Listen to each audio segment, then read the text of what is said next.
Hello, I'm John Bachman. President Obama and British Prime Minister David Cameron at the White House today talking mostly about cybersecurity. Given the urgent and growing danger of cyber threats, we decided to expand our cooperation on cybersecurity to protect our critical infrastructure, our businesses, and the privacy of our people. But of course, the president also touched on the terror threats throughout Europe, nuclear talks with Iran, and growing tensions between Ukraine and Russia. Cameron, during the press conference, said the shootings in Paris were a reminder that Britain and America face threats from to national security from people who hate what those two countries stand for. And speaking of cybersecurity, a cryptic tweet from the CIA sparks fears of another hack against a U.S. government agency. Here is that tweet in Cyrillic script. That tweet led some to believe the CIA's feed had been breached by Russian hackers, especially considering the recent hack of U.S. Central Command social media accounts by ISIS sympathizers earlier this week. But that tweet is actually just a quote by the author of the novel Dr. Zhivago. Its purpose to remind people about a covert CIA program which smuggled books into the communist country during the Cold War to teach them about the values and culture of the free world. Now, over in the Middle East, protests are continuing to spread over the depiction of the Prophet Muhammad on the survivors issue of Charlie Hebdo.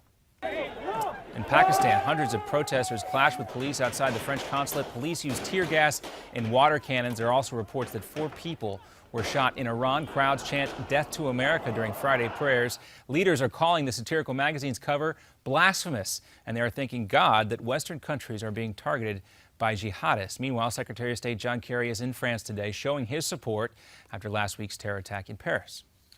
I wanted to express to you personally the sheer horror and revulsion that all Americans felt for the cowardly and despicable act. Well, Kerry's visit comes after the Obama administration received backlash for not sending a higher-level official to the Unity March last weekend. Security remains tight in the Belgian town of Evier, and that's where a gunfight during a terror raid left 2 suspects dead last night. Officials say they were able, though, to foil an imminent terror plot. There were plans to assassinate policemen in the street or at the police buildings.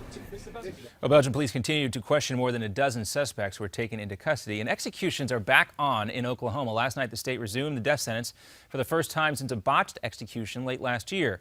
Charles Frederick Warner was put to death for killing an 11-month-old baby back in 1997. The procedure took less than 20 minutes, and officials used a new 3-drug combination. Oklahoma decided to go ahead with the execution after the U.S. Supreme Court declined to hear a challenge brought forth by death row inmates. And Arizona's now the first state in the nation to officially require high school seniors to pass a civics test. Governor Doug Ducey signed the law last night. 15 other states are also considering it. Another update for you in 30 minutes.